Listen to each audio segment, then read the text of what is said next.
18세기 영국의 정치가 윌리엄 포스라고 하는 사람이 있었는데, 이 사람은 25살에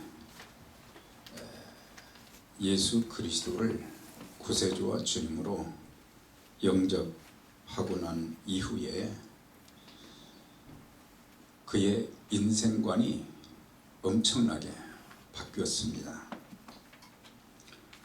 그는 자기 자신의 개인적인 출세길이 아닌 인류를 위해서 봉사하는 길을 선택하였습니다. 그는 자기가 살고 있는 영국의 노예 제도의 폐악을 보면서 노예 제도를 폐지하기 위한 그런 삶을 살아야 되겠다, 그런 결심을, 목표를 세웠습니다. 그래서 어떻게 하면은 이 노예 제도를 폐지하여서 모든 사람들이 공평하게 인간답게 살 수 있게 할까? 그 방법은 정치가가 되는 것이다. 그래서 30세 영국 하원 의원에 당선된 이후에 계속해서 하나님 앞에 기도하면서, 하나님, 제가 예수 믿고 나서 가진 그 결심이 하나님의 도우심 가운데 이루어질 수 있도록 좀 도와주세요. 그러면서 노예제도 폐지 운동에 앞장을 섰는데 참 많은 어려움이 있었어요. 반대가 있었어요. 비난이 있었어요. 협박이 있었어요. 그런데 그가 정치를 시작한 지 35년 만에 영국 의회에서는 노예 제도를 폐지하겠다는 그런 결정을 의회에서 하게 되었고, 그가 72세가 되던 해에 영국에서는 노예 해방법이 통과 시행이 되었습니다. 한 신앙인의 결심이 결국 수많은 노예들을 해방시키는 주역으로 쓰임을 받았다고 한 것입니다. 성경에는 영적으로 뛰어난 하나님의 사람들의 삶과 또한 사역에 대한 기록이 많은데, 그 중에 학사 에스라는 율법에 익숙한 학자로서 바벨론에서 포로 생활을 하던 이스라엘 백성들을 이제 수룹바벨에 이어서 2차로 백성들 수천 명을 이끌고 4개월에 걸쳐서, 그것도 500마일이나 되는 그 긴 거리를 이끌고 귀환하는 영적인 지도자로서 그는 두 가지 하나님의 사람으로서의 특징이 에스라서나 느헤미야서를 통해서 볼 수 있는데, 첫째, 그는 기도의 사람이었고, 둘째는 말씀의 사람이었습니다. 에스라서 8장에 있는 말씀 보니까 이제 그 많은 백성들을 이끌고 그 먼 거리를 와야 되고, 노인들도 있고 어린아이들도 있고, 그래서 4개월을 걸쳐서 가야 되는데 여러 날을 거쳐서 또 와야 되고, 그래서 위험 부담이 굉장히 많은 그런 상황 가운데 있었는데, 그는 사실 아닥사스다 왕과 굉장히 친분이 많았다 그랬어요. 그래서 왕에게 구하는 것은 무엇이든지 다 받는 그런 정도 가까운 사이였다 그랬어요.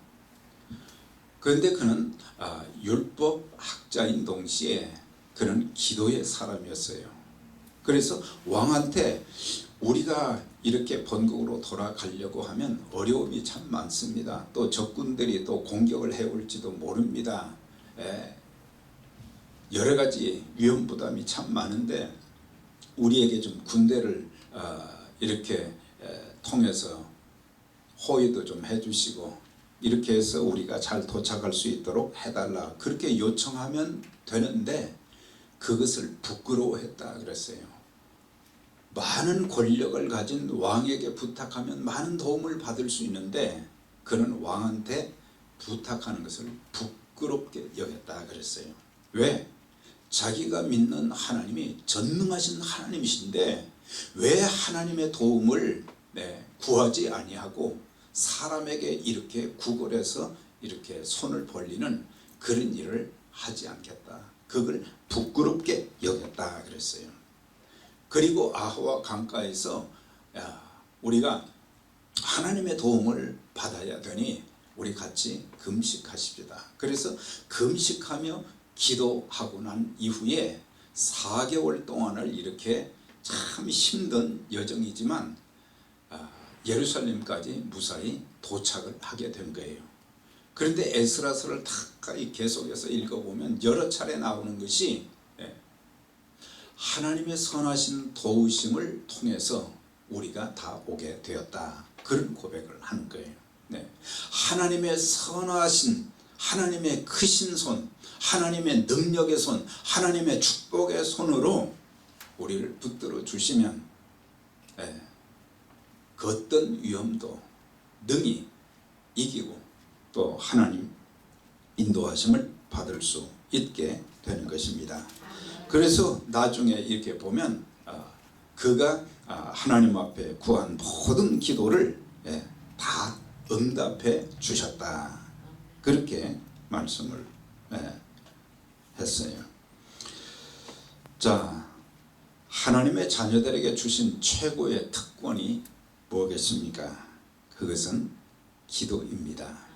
하나님의 자녀들에게 최고의 특권, 그것은 기도하는 것입니다. 기도는 영적인 호흡이요 생명입니다. 사람이 숨을 못 쉬면 답답해서 견딜 수가 없고 아예 숨을 쉬지 않는 것은 그것은 이제 생명이 없다고 하는 거예요.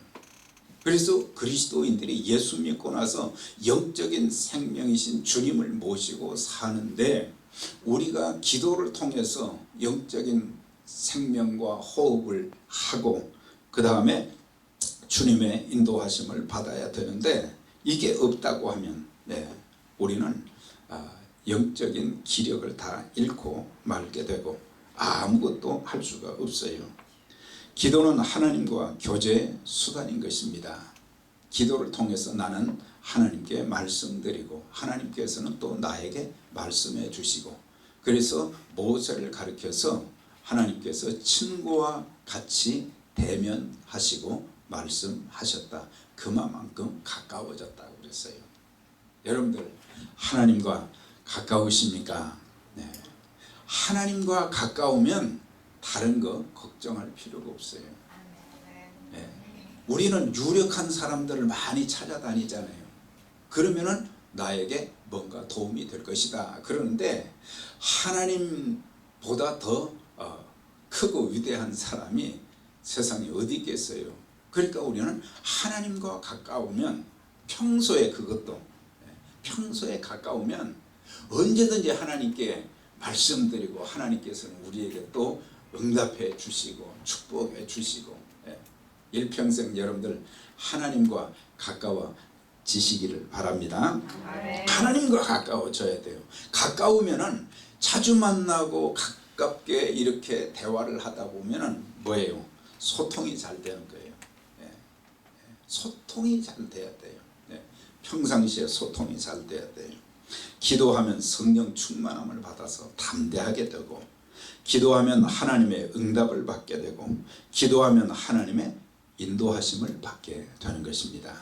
참 놀라운 것은 하나님께서 나를 인도해 주시면 어떤 장애물이 있어도 그것을 극복할 수 있도록 만들어 주시고 없는 길도 열어 주시고 한 걸음 한 걸음 복되게 인도해 주시는 그런 역사가 있게 되어지고 기도하면 하늘문을 열어주시고 우리가 기도할 때 마귀의 역사가 마귀의 공격이 한 길로 쳐들어왔다가 7길로 도망가는 줄 믿습니다. 아멘. 마귀의 역사가 떠나가는 거예요. 예. 마귀가 매일매일 우리의 생각을, 우리의 마음을 늘 공격을 하는 거예요. 우리의 입술을, 우리의 삶 전체를 하나님께로부터 오는 좋은 것들을 받지 못하도록 딱 막아버리고, 기도해도 응답받지 못하도록 죄짓게 만들고, 그래서 기도하면 마귀가 떠나가고, 기도하면 영육간의 모든 문제를 고쳐 주십니다. 아멘. 모세도 보면 기도의 사람이었어요. 어떻게 그 큰 일들을 감당할 수 있었는가, 불가능한 일들을 어떻게 할 수 있었는가, 기도하면서 하나님의 도우심을 받았어요. 다윗도 참 처절한 인생을 젊은 시대에 살게 되었는데, 어떻게 해서 그 어려움을 극복하고 하나님의 귀한 사역에 또 그 나라를 잘 세워나갈 수 있었는가. 그는 늘 하나님과 기도하는, 하나님과 교통하는, 늘 하나님과 소통하면서 자기의 모든 고통스럽고 힘들고 어려운 문제들 다 하나님 앞에 내어놓을 때마다 하나님이 그 기도에 응답해 주셨고, 모든 위험도 막아주셨고, 또 길도 열어주시고, 그런 것을 보면 다윗도 기도의 사람이었어요. 한나도 기도의 사람이었어요. 절박한 상황 가운데 금식하면서 하나님 앞에 기도했더니 하나님께서 그 마음의 소원을 다 응답해 주셨어요. 특별히 에스더도 기도의 사람이었어요. 기도의 여인이었어요. 나라가 풍전등화 가운데 있을 때에 그는 내가 죽으면 죽으리다 하고 왕이 나를 부르지 않는데 나는 나가겠습니다. 그 대신 먼저 왕 앞에 나가기 전에 나도 금식하며 기도할 것이니 당신들도 나를 위해서 기도해 달라. 그래가지고 금식하고 기도하고 왕 앞에 나갔어요. 그래가지고 그 일로 인해서 이스라엘 백성들이 멸족을 당할 뻔했는데 하나님의 구원을 받게 되었어요. 느헤미야도 기도의 사람이었습니다. 다니엘도 기도의 사람이었어요. 바울도 기도의 사람이었어요. 하나님께 쓰임받고 복을 받은 사람들 모두가 기도의 사람이었다는 사실을 우리가 기억해야 될 것입니다. 특별히 예수님은 기도의 본보기가 되셨어요. 공생의 시작부터 40일 동안 금식하며 기도하시고 사역을 하셨어요. 하나님의 일을 하는 사람들은 먼저 기도가 있어야 된다고 하는 거예요. 하나님의 일을 하면서 우리가 기도 없이는 하나님의 일을 할 수가 없어요.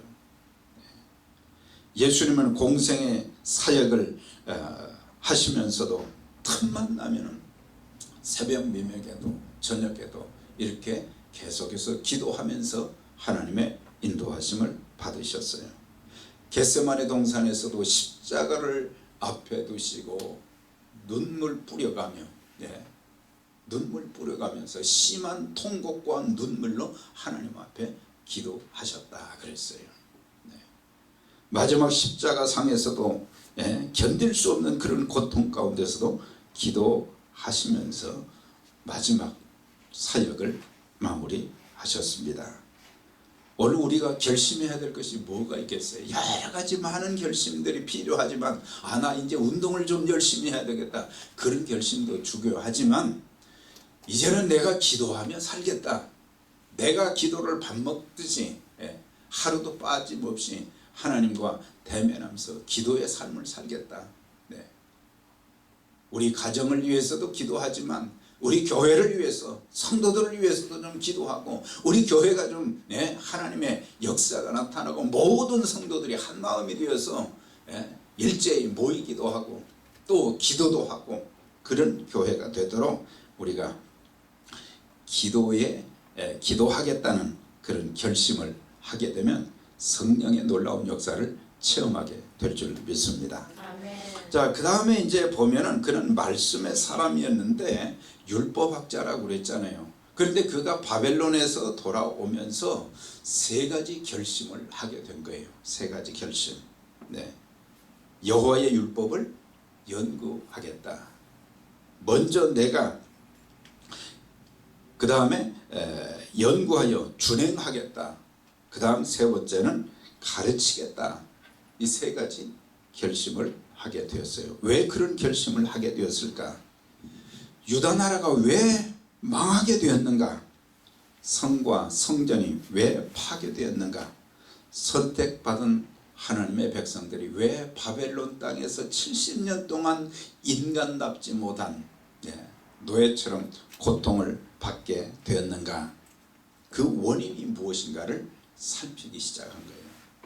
그들은 하나님이 어떤 분이신지를 잘 몰랐어요. 하나님의 말씀을 잘 몰랐어요. 하나님 말씀을 들을 수 있는 기회가 많지 않았어요. 또 어떤 사람들은 하나님 말씀은 알고 있지만 하나님 말씀에 불순종했어요. 그 결과 그들은 들어가도 나가도 복을 받지 못했어요. 모든 게 저주의 삶이었고 망하는 삶이었어요. 그래서 에스라가 이스라엘 백성들을 이끌고 오면서 내가 예루살렘에 가면 내가 이렇게 해야 되겠다. 그 결심을 하게 된 거예요. 하나님 말씀이 없었고 하나님 말씀을 순종하지 않았기 때문에 결국에 하나님의 축복은 멀어져 버렸고 우리에게 가시와 엉겅퀴와 고난과 저주만 있었다는 것. 하나님의 말씀은 곧 그분이십니다. 말씀은 영적인 양식입니다. 말씀은 하나님의 능력입니다. 말씀은 인생의 나침판이요 지침서가 됩니다. 말씀은 하나님을 더 깊게 우리에게 알려주십니다. 말씀은 하나님의 계획과 하나님의 뜻을 우리에게 알려주십니다. 말씀은 죄를 깨닫고 회개하게 하며 말씀은 하나님과 예수님을 알고 믿게 해 주십니다. 말씀은 내게 주신 사명, 내가 해야 될 일이 무엇인가도 그것도 깨닫게 만들어 주십니다. 말씀은 우리가 겪는 어떤 환난과 역경도 능히 이길 수 있는 힘도 주시고 모든 죄악의 사슬들과 잘못된 습관도 과감하게 끊게 만들어 주십니다. 말씀에 순종하면 들어가도 복을 받고 들에서도 성읍에서도 자녀들과 하는 모든 일에 복을 주시는 것입니다. 에스라는 그걸 아는 거예요. 왜 하나님의 백성들이 하나님의 축복을 받지 못하고 이런 삶을 살고 있는가? 하나님이 우리를 선택하신 것은 온 세상에 하나님의 이름을 증거하고 그들로 하여금 죄악을 떠나서 우상을 버리고 하나님께 돌아오게 하는 그 귀한 사명을 맡겨주셨는데 우리도 복을 받지 못하고 남도 살리지 못하고 나도 살지 못하고 다른 사람들도 올바르게 참 바른 인생관을 가지고 살지 못하게 되어지는 것, 그것을 안타깝게 여겼던 거예요. 그래서 이스라엘 백성들이 여호수아의 인도로 가나안 땅에 들어간 때가 주전 1300년경이에요. 그런데 지금 이 에스라서에는 에스라가 그 백성들을 이끌고 예루살렘에 왔을 때는 주전 420년경이에요. 그러니까 그들은 약속의 땅에 들어간 이후부터 시작해서 그 시대까지 거의 900년 동안을 하나님 말씀과는 멀어진 그런 삶을 산 거예요. 그러니까 말씀이 무엇인지를 모르는 거예요. 안다고 해도 그들은 하나님 말씀에 순종하지 않았어요. 그래서 세 가지 결심을 하게 되었는데, 첫째는 율법을 연구하기로 결심했다 그랬어요. 하나님의 자녀다운 삶을 살기를 원하는 자들은 복된 하나님의 말씀을 읽고 묵상하며 공부하는 것을 게을리해서는 안 된다고 하는 거죠. 베레아 교회 성도들을 보면 그들은 하나님 말씀을 얼마나 사모했는지, 이것이 그러한가 하여 날마다 성경을 상고했다는 것은 성경을 공부했다는 거예요. 하나님의 말씀에 모든 보화가 다 담겨 있는데 사람들은 이 보화를 찾지도 않고 또 이 보화가 얼마나 중요한지 그것도 모른다고 하는 거예요. 오늘 이 시대에 슬로건이 있잖아요. 성경으로 돌아가자. 성경으로 돌아가면 모든 문제가 영적인 문제뿐만 아니라 가정의 문제도 정치적인 문제도 국가의 문제도 다 해결되는데 사람들이 하나님 말씀을 떠나면서 전부 빗나가게 된 거예요.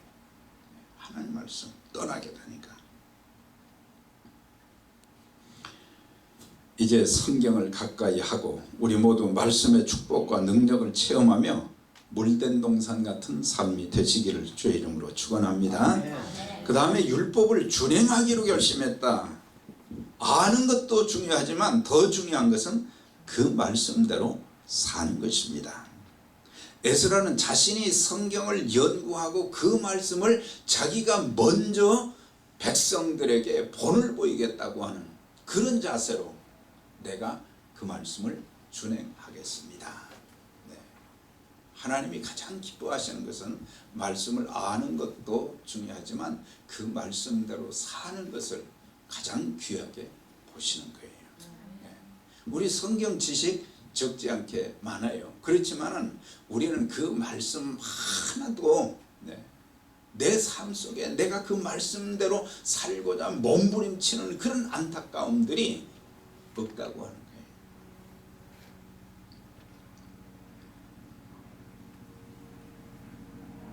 우리는 수없이 말씀을 많이 읽고 들었지만 말씀대로 행하지 못했습니다. 내가 말씀을 지키지 않으니까 우리 가족들이 안 지켜요.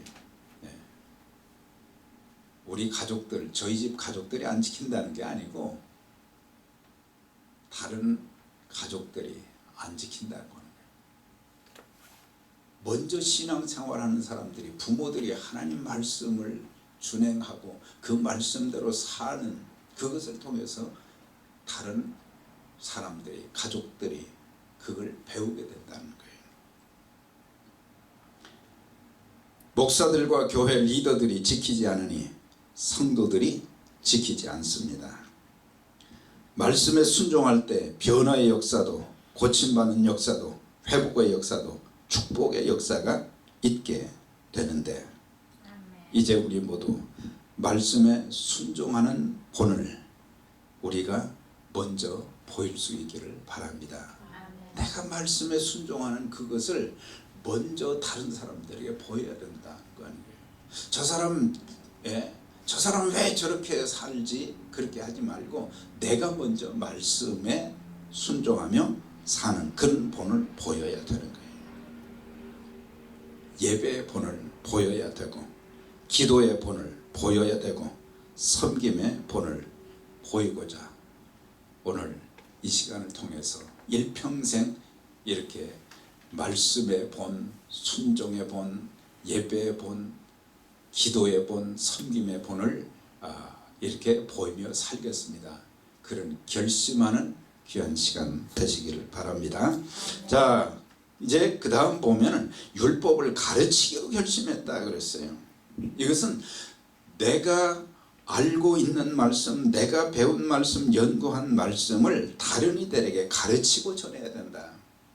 하나님의 말씀을 통해서 하나님을 알게 되고 예수님을 알게 되고 죄를 알게 되고 내가 왜 예수를 믿어야 되는가 알게 되고 그래서 나만 간직하는 것이 아니라 이걸 다른 사람들에게 전해야 되겠다.